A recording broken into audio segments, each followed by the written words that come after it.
Thank you for being on hold. What can we help you with? Thank y'all. Good evening. I have learned a lot from y'all. Thanks. Thank you. I have a question.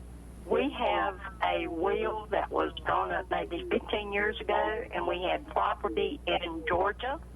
But now we reside in Mississippi, and everything would still go to our two children, and they would handle the estate together. Is that will going to be good in the state? The only thing that's changed is the property address. Okay, I like where she's going with this, Elliot. So, will was done 15 years ago. Some things have changed. Some addresses changed. Easily could see how that happened to any number of different families. Oh yeah. How would you handle it? Well, the fact that you've gone to a different state doesn't necessarily invalidate anything.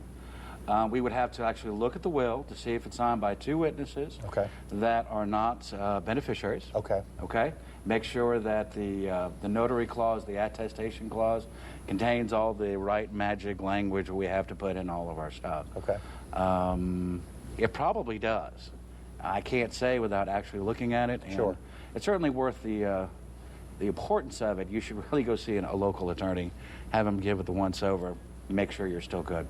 Matt, is it kind of like an insurance policy? You need to break these things out every once in a while and read them? It's good practice. Right. You know, I mean, I was just thinking, I have a will, of course, as you would probably maybe imagine, but, it's a few years old and I have to update it. So every 5 years or so, it's good to at least kind of look it over, kind of review it. You don't need to change it every 5 years, but let's face it, a will that's 15 years old, I mean, a lot of, sounds like, circumstances change, things change. And so, a little updating probably wouldn't hurt anything. Right. So 15 years is, I wouldn't be surprised if some updating is the way to go for that will. Okay, sounds good. Yeah. Elliot, you brought something up just a minute ago. I hadn't thought about that. The two signatures, and you brought it up early in the show. So those are two people who are not listed in the will, then can't be beneficiaries of the document itself. Cannot be. That's interesting. So they got to be third-party independent. Absolutely. There's the obvious reason for that is that you want that person to exercise independent judgment and thoughts.